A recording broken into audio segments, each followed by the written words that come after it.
আজকে কি দিয়ে খাচ্ছি, এখানে আছে হচ্ছে ঢেঁড়স, শিদল দিয়ে তাওয়া যেটা বলি ঢেঁড়স। তারপরে হচ্ছে এটা হচ্ছে শিমুল ফুল ভর্তা।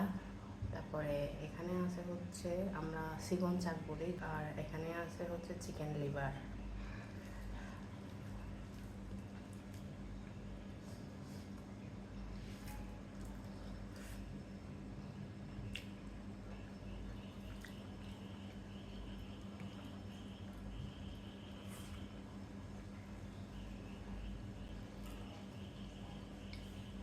এটা হচ্ছে শিমুল ফুলের শুটকি।